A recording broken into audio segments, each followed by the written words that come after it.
Used to have doubts, now I can't doubt I was made for this. As a Christian artist, the one thing that I get asked most by my friends is, why Christian rap? As a Christian, the one thing that I get asked most by my family is, why Christian rap? My name is Philip Tidwell, also known as Saint Retro, and this is why I make Christian rap music. I remember at a young age, I was at my home church, and I was at church with my dad. I don't think my mom went to this one. There was a preacher that came in from out of town, and I was at the altar call, and I had to have been around 6 or 7 years old, and this is a memory that just always stuck with me. My dad is behind me. He has his hand on my shoulder, and I look up at the preacher, and he looks at me, and he told me, and he said that people are going to hear your voice, and they're either going to use it for good or evil, but I have to choose what they're going to use it for. And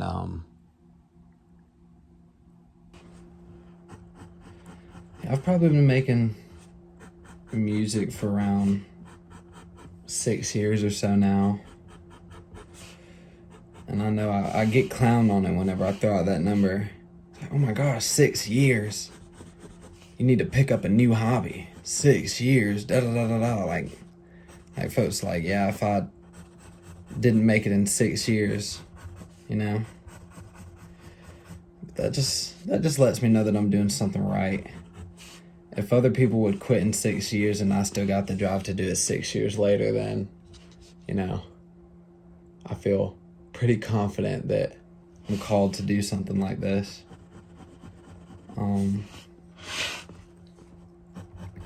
I love making music. I've always been creative as a kid. The only music class, I've took 2 music classes in my whole life. It was high school introduction to music theory and elementary school, it was either music or art class, and I did both. I've always liked art. I've always liked drawing. In high school, I got introduced into graphic design, and I started doing my own album covers from school. The first song that I uploaded was on a school computer on YouTube called Retro 72 Hours. That was my old name, so I just had it self-titled.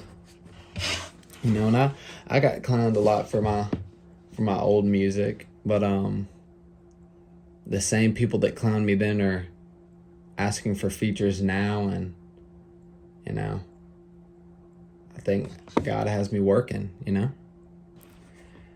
You know, music for me is not only just a way to express yourself, but a way to share emotion with another, you know, a third-party listener. I could play songs that make you feel sad even if you weren't in a sad mood. Whenever I was getting done with high school, I was talking to my counselor, and they asked me what I wanted to do, and I had no clue at all. And I told them I like music. I told them I like being creative. And my best class at the time was psychology. And they said I could be a music psychologist, where you prescribe music to people to change people's moods, kind of like a antidepressant. And I thought that was so awesome that people had that job. I never knew that job existed, and when I heard about that, I was like, this is crazy. This is awesome. Growing up, I never really listened to any rap music or anything like that. I was always listening to white girl music. That's because my mom and my dad, you know, they didn't really like me listening to rap, and I was listening to like Katy Perry, Taylor Swift, pop artists. And my mom, she liked Dolly Parton, and my dad liked any old rock music. And the first rap song that I actually listened to was No Type by Ray Shrimmer. That was the first rap song that I listened to. I started rapping in middle school, freestyling, putting out videos on YouTube because this dude in middle school, he would freestyle at the lunch table, and I'd freestyle with him, but I was actually posting it. And then this one time he came to school selling CDs and selling t-shirts, and he was making money, and I was like, I could do this. Why wouldn't I be able to do that? I could do this. And yeah, I started trying to go out from there. Yeah, I don't think Christian rap was certainly something that I wanted to do. I think certain experiences just led me to do it. Like, I would feel wrong if I didn't do it. There's a Bible verse that says everything that you do should be in the glory of God. And if I'm making rap music and I love making rap music, then why wouldn't I put it into the glory of God, you know?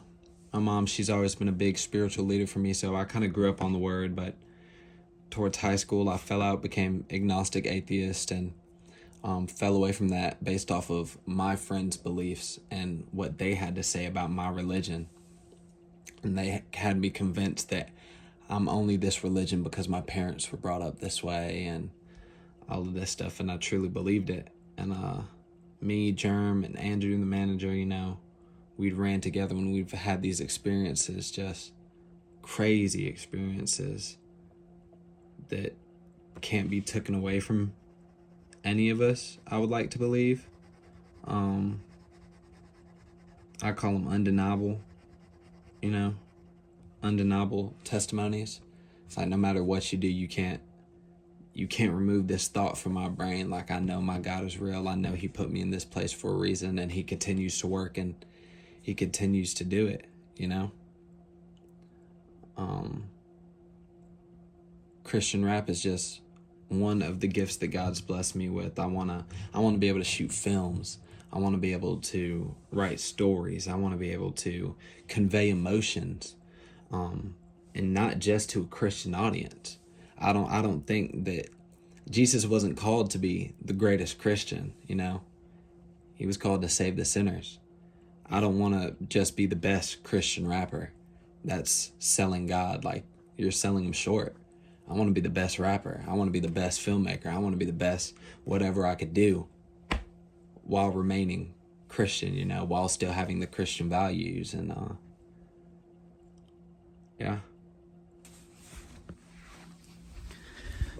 You know, like, one thing that I say about the CHH in general is, like, they show so much love. Like, the secular scene, like, you're against everybody. Everybody wants to be the biggest, but, like, the CHH, they just want everybody to win. They want the CHH to be the biggest. They want the Christian scene to be the biggest. So they push everybody. And, like, everybody's just a phone call away from everybody because the space is so small. And it would be like Hovey, he shows love to YOF. And it's like, without comparing Hovey to a secular artist, if we had to give him a name, Hovey's like the Drake of CHH, you know? And the fact that I'm a phone call away from him through another person, the fact that I can come in contact with him and I can go to him and be like, hey, this is what I'm going, like you don't get that anywhere else, bro. And, like, the CHH, they're so open about that. It's honestly a great thing, you know? So this right here, this is my studio. This wasn't always my studio. This is kind of like my not really new setup. Like, I've had this for probably 2 years, ever since I started the Christian stuff. Ever since then, I moved to a new room. So, like, I have a whole room dedicated for creativity, whiteboard. My little thinking chair, that's what I like to call it, is sitting right in front of me. It's just like a beanbag. Like, this is my studio where all the stuff happens, you know? Let me see. I'll find something. I'll preview a little work that I've been putting in.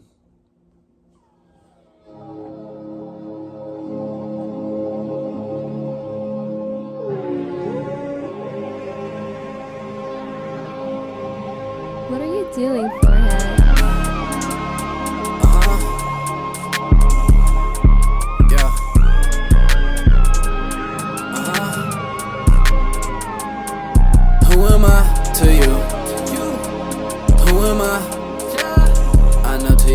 just another dude preaching gospel, trying to tell you what to do. But I don't wanna force it if you ain't gon' take it. You ain't gon' take it. Cause at the end of the day, it's your life. At the end of the day, it's your ride. You could crash, you could. No, I'm lucky enough to have like super supportive parents in what I do. Like, I understand, like, sometimes, like, they get scared of me just because, like, they were raised up, you know, you get a job, like, and you work. And, like, I've worked, like, my whole life. Like, this is really just, like, a time where, like, I'm, like, calm in the space, but, like, things are happening around me. And, so, like, I see where they're, like, I go and I travel, and they're like, is this all worth it? Like, they have the mindset of that. You've been chasing this for 6 years and like it still hasn't came yet, but like I know like God's called me to this. Like I've had dreams, I've seen, people have spoke, and I can understand why it's hard for them to comprehend that. It's like I don't get mad at them whenever they bring it to me, but for the most part they support me in what I do. My mom loves, like, when I show her the videos and, like, she can see the teenagers and they're, like, worshiping with rap music. She's like, this is crazy. This is absolutely insane. You know, like, Youth on Fire, like, as a whole, in and of itself is really just a crazy story. How, like, me, Jerm, and Andrew, you know, we were together. We started the whole Youth on Fire stuff. But then we started picking up people. Brocky, he's from Chattanooga. He called me. We got on a Discord call, and he called and he was like, da-da-da, and I was like, man, I really mess with this kid. I sent him to Andrew. Turns out they were in the same city. Boom, he's tied. Repent, he's from Colorado. We heard a song, and he's young, and he has a heart for God. Oh my goodness, that boy is crazy. Boom, YOF. Eli, he sent me a beat pack. Crazy story about Eli. When the first beat that he sent me, I was like, man, I don't really mess with this. And he sent me a remix of OK. And I was like, dude, this guy's crazy. Boom, put him on. YJ, he's from London. He tapped in with Andrew. They started talking, sent some beats in. We loved him. Boom. Tapped in. You know? Elroy Tribe. We were performing at our church, me and Germ. And these kids came up and they were like, oh, we rap too, we rap too, we rap too. All right, play something. Hooked them up to the speaker and they started rapping. We were like, bro, this is just a ball of possibility right here. Boom. Took Elroy Tribe as a whole, you know? And our mission for like YOF is like, we want to be the voice of the CHH. We want to be, you know? We want to be it. We want to do it in everything now. We want to take over gaming. We want to take over music. We want to take over the film industry. We want to take over, it's YOF worldwide, all the time, everywhere. Yeah. See, the future of Saint Retro is his own person. He's not Philip. Saint Retro is his own character. And the future of him depends on God's timing.